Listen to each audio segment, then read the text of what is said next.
C plus plus programming सीखने के लिए हमारे चैनल लर्न कोडिंग को सब्सक्राइब करें। सी प्लस प्लस प्रोग्रामिंग में आज का हमारा टॉपिक है रिकर्सिव फंक्शन। हम आपको रिकर्सन के बारे में बताएंगे कि वो क्या होता है, ठीक है, और फुल एक्सप्लेनेशन मतलब इसको अचीव कैसे करेंगे। लेकिन सबसे पहले आपको पता होना चाहिए कि किस फंक्शन को हम रिकर्सिव फंक्शन बोलते हैं, ठीक है। A function that calls it self called recursive function. ऐसा फंक्शन जो खुद को ही कॉल करता है उसी फंक्शन को हम बोलते हैं रिकर्सिव फंक्शन, और इस पूरे प्रोसेस को हम रिकर्सन बोलते हैं, ठीक है। सिंटैक्स देखो यहाँ पे, ये होगा हमारा रिटर्न टाइप, फिर फंक्शन का नेम, यहाँ से हम कुछ भी वैल्यू पास कर सकते हैं। और ये देखो, ये जो फंक्शन नेम है ना, ये फंक्शन नेम अपने को ही देखो यहाँ पे कॉल कर रहा। फंक्शन का पूरा ब्लॉक ये रहा, ठीक है, अपने अंदर ही खुद को कॉल कर रहा। तो जैसे ही ये फंक्शन खुद को कॉल करेगा फिर से क्या होगा, ये सेम चीज़ रिपीट होगा पूरा कोड, ठीक है, क्योंकि ये खुद को कॉल कर रहा है, फिर ये यहीं पे आ जाएगा, फिर सेम चीज़ रिपीट होगा। तो यहाँ पे हम कंडीशन भी लगाए हुए हैं। कंडीशन हम इसलिए लगाए हुए हैं ताकि हम एक सर्टेन पॉइंट के बाद इस फंक्शन के कॉल को स्टॉप कर सके, इसको रोक सके। जब हमारा आउटपुट आ जाए तो ये बंद हो जाए कॉल होना।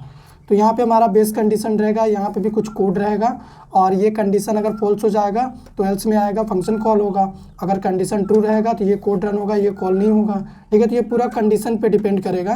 तो चलिए हम प्रोग्राम बनाते हैं, वहाँ पे आपको पता चल जाएगा कि ये काम कैसे कर रहा। प्रोग्राम में हम क्या करेंगे, सबसे पहले हम एक नंबर इनपुट लेंगे, ठीक है। तो यहाँ पे एक मैसेज हम पास कर देंगे, एंटर ए नंबर, ठीक है। उसके बाद हमें क्या करना है, वैल्यू इनपुट करना है। तो इनपुट करने के लिए सिन यूज़ करेंगे हम, और एक वेरिएबल नम में वैल्यू को हम इनपुट ले लेंगे, ठीक है। तो इस वेरिएबल को अभी हम यहाँ पे डिक्लेयर नहीं किए हैं, तो इसको डिक्लेयर कर लेते हैं, नहीं तो हमें एरर मिलेगा। नंबर इनपुट हो गया है। अब जो भी नंबर इनपुट हुआ है उसका हम क्या करेंगे, रिकर्सिव फंक्शन की मदद से फैक्टोरियल फाइंड करेंगे, ठीक है। तो फैक्टोरियल का मतलब क्या होता है आपको वो बता देते हैं। सबसे पहले मान के चलो हम नम में वैल्यू इनपुट करेंगे, जब प्रोग्राम रन होगा तो 5, ठीक है। तो 5 का फैक्टोरियल क्या होता है, जो भी नंबर हम इनपुट करते हैं उस नंबर को हमें उससे छोटे जितने भी नंबर हैं 1 तक, वहाँ तक मल्टीप्लाई करना होता है। जैसे 5 का फैक्टोरियल के लिए हमें 5 × 4 × 3 × 2 × 1 करना पड़ेगा, और ये जो वैल्यू आएगा 120, यही होगा क्या, नंबर 5 का फैक्टोरियल। तो इस काम को हम रिकर्सिव फंक्शन की मदद से क्यों करेंगे, हम आपको समझा दे रहे हैं। देखो यहाँ पे सेम टास्क रिपीट हो रहा। जैसे पहले हम 5 को 4 से मल्टीप्लाई किया, 20 हुआ, फिर उस 20 को 3 से कर रहे हैं 60, फिर 60 को 2 से कर रहे हैं 120, फिर 120 को 1 से कर रहे हैं तो 120। यानी जो भी हमारे पास लेटेस्ट वैल्यू हो रहा है उसको हम आगे वाले के साथ मल्टीप्लाई करते हुए जा रहे हैं, ठीक है। तो रिकर्सिव फंक्शन भी वही करेगा कि उसके पास जो भी वैल्यू होल्ड रहेगा वो फिर से खुद को कॉल कर लेगा, और इससे क्या होगा कि बार बार वो फंक्शन सेम को कॉल करता रहेगा, तो हमारा रिजल्ट आ जाएगा, ठीक है।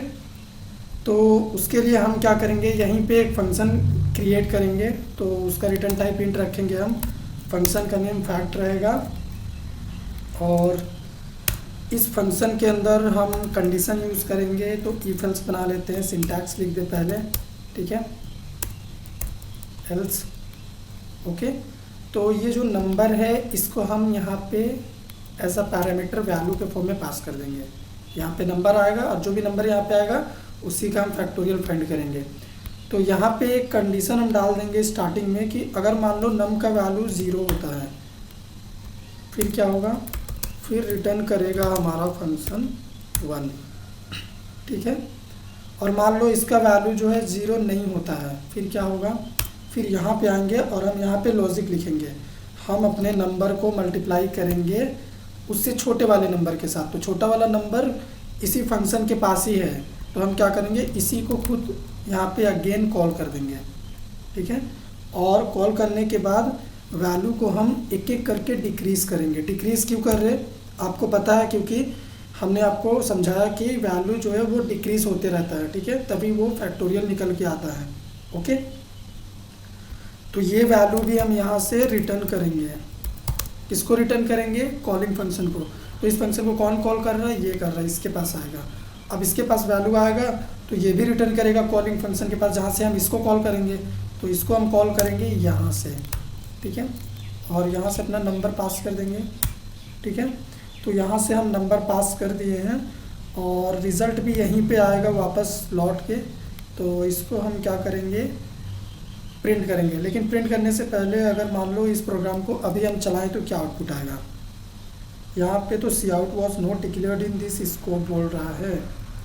अच्छा, हमने नेम स्पेस यूज़ नहीं किया इसीलिए, ठीक है। चलो अब देखते हैं। एंटर अ नंबर, अगर हम 5 इनपुट करें तो देखो कोई भी रिजल्ट नहीं आया। रिजल्ट क्यों नहीं आया? क्योंकि हमने फंक्शन को कॉल किया ही नहीं है। मतलब फंक्शन को कॉल किए हैं बट वैल्यू को कहीं पे डिस्प्ले नहीं किए हैं, ठीक है। तो इंटीजर वैल्यू आएगा यहाँ पे, तो उसको हम यहाँ पे एक वेरिएबल में स्टोर कर लेंगे, ठीक है, और इस वेरिएबल को हम प्रिंट कर देंगे। तो यहाँ पे एक मैसेज भी हम दे सकते हैं अपने समझने के लिए, फैक्टोरियल ऑफ किसका, फैक्टोरियल नम का, ठीक है। फिर इस उसके बाद आर को प्रिंट कर देंगे। अब देखते हैं 5 इनपुट करा हमने, तो यहाँ पे देखो फैक्टोरियल ऑफ 5 इज़ 120। इसका मतलब ये काम कर रहा। तो इसको स्पेस में यहाँ पे रखते हैं। हम आपको ड्राई रन कर देते हैं ये काम कैसे कर रहा। सबसे पहले हमने नम में वैल्यू इनपुट किया 5, ठीक है। तो यहाँ से 5 पास होगा। हम फंक्शन को क्या कर रहे हैं, यहाँ पे कॉल कर रहे हैं, कॉल कर रहे हैं फंक्शन को। तो फैक्ट से हम नम को पास कर रहे हैं, तो नम से क्या जा रहा, 5 जा रहा। तो यहाँ पे क्या रिसीव हो गया, 5। अभी यहाँ पे नम का वैल्यू क्या है, 5 है, ओके। यहाँ पे कंडीशन देखेगा क्या हमारा 5 इक्वल 0 है, ये कंडीशन फॉल्स हो गया। जैसे ही कंडीशन फॉल्स हुआ अभी हम यहाँ पे आ जाएंगे। तो यहाँ पे देखो नम है, तो नम का वैल्यू क्या है, नम का वैल्यू यहाँ पे देखो 5 है। तो यहाँ पे 5 होगा, उसके बाद मल्टीप्लाई और फंक्शन फिर कॉल हो रहा है। तो फैक्ट में लिखा हुआ n-1 यानी 4 हो जाएगा, ठीक है। 5 - 1 4। तो जैसे ही फैक्ट के पास 4 आया, ये फिर से कॉल होगा। जब ये फिर से कॉल होगा तो फिर से क्या होगा, ये पूरा कोड फिर से रन करेगा। तो अभी यहाँ पे नम का वैल्यू क्या होगा, नम का वैल्यू यहाँ पे अभी 4 होगा। 4 क्यों होगा, क्योंकि फैक्ट के पास 4 है, तो ये 4 यहाँ पे स्टोर होगा, ठीक है। फिर यहाँ पे कंडीशन अभी भी फॉल्स रहेगा। फिर हम यहाँ पे आएंगे नम, ठीक है। नम के जगह पे क्या लिखेंगे हम, नम का वैल्यू तो 4 है, तो यहाँ पे अभी हम लिखेंगे क्या, 4। उसके बाद मल्टीप्लाई और हमारा है फैक्ट, फंक्शन का नेम। तो फंक्शन के पास नम -1 है, तो 4 में अगर हम 1 को माइनस कर देंगे तो क्या हो जाएगा, 3। तो फैक्ट के पास 3 है, तो फिर से क्या होगा, ये कॉल होगा। जब ये फिर से कॉल होगा, फिर से क्या होगा, ये सेम कोड रिपीट करेगा। तो अभी यहाँ से क्या पास हो रहा है, 3 पास हो रहा है, ठीक है। ये देख लो 3। तो अभी यहाँ पे 3 आएगा। उसके बाद ये कंडीशन देखेगा, फॉल्स है कंडीशन, फिर से यहाँ पे आएगा नम का वैल्यू 3 रहेगा, तो यहाँ पे हम 3 लिखेंगे। उसके बाद मल्टीप्लाई फैक्ट नम -1 यानी 2। उसके बाद यहाँ से फैक्ट 2 यानी फिर से कॉल होगा। फिर से कॉल होने का मतलब ये सब चीज़ रिपीट करेगा। तो यहाँ पे नम का करंट वैल्यू अभी 2 हो जाएगा, ठीक है, क्योंकि यहाँ से 2 जा रहा है, तो 2 हो गया। तो यहाँ पे अगर हम 2 = 0 करेंगे, कंडीशन फॉल्स, फिर से हम यहाँ पे आ जाएंगे नम। तो नम का वैल्यू क्या है, 2 है, ठीक है। यहाँ पे देखो 2 है, तो 2 लिख दिए हम, मल्टीप्लाई। उसके बाद फैक्ट 1, फैक्ट 1 मतलब अभी यहाँ पे 2 - 1 1 हो जाएगा, ठीक है। उसके बाद देखो यहाँ पे फैक्ट 1 फिर से ये कॉल होगा। फिर से जब ये कॉल होगा तो ये सारा चीज़ रिपीट करेगा। तो नम का वैल्यू अभी यहाँ पे क्या आएगा, 1 आएगा। 1 क्यों आएगा, क्योंकि यहाँ से क्या पास कर रहे हैं, 1, तो 1 नम में स्टोर होगा। फिर यहाँ पे हम 1 = 0, कंडीशन फॉल्स, फिर से नम इनटू। तो नम का वैल्यू क्या है, नम का वैल्यू 1 है, ठीक है। यहाँ पे देख लो 1 है। उसके बाद इनटू देने के बाद फैक्ट का क्या हो जाएगा, 0, ठीक है। अभी यहाँ पे फैक्ट 0 है, ठीक है। फैक्ट 0 मतलब ये फैक्ट फंक्शन फिर से कॉल करेगा, खुद को कॉल करेगा। इसका मतलब ये सारा चीज़ रिपीट होगा। तो अभी यहाँ से क्या वैल्यू पास हो रहा है, यहाँ से वैल्यू पास हो रहा है 0, ये देखो। तो अभी यहाँ पे 0 आएगा नम में, तो ये वैल्यू हो जाएगा 0। उसके बाद हम यहाँ पे कंडीशन देखेंगे, क्या 0 = 0 है, ये देखो कंडीशन हमारा ट्रू है। जब ये कंडीशन ट्रू है तो ये 1 रिटर्न करेगा।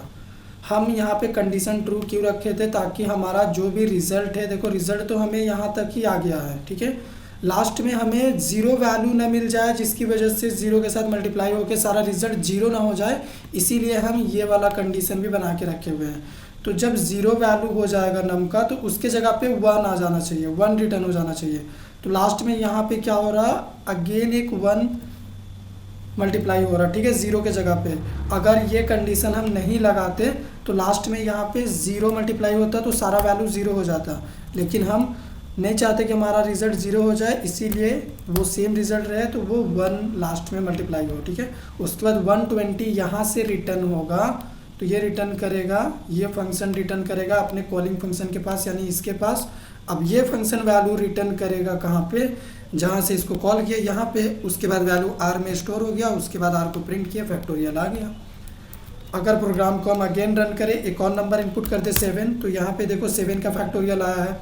आप लोग चेक कर लीजिएगा, नंबर 7 का फैक्टोरियल यही होता है। तो अगर आपको हमारा ये ड्राई रन समझ में आया हो तो वीडियो को लाइक करिएगा, शेयर करिएगा, चैनल पे नए हैं सब्सक्राइब करिएगा।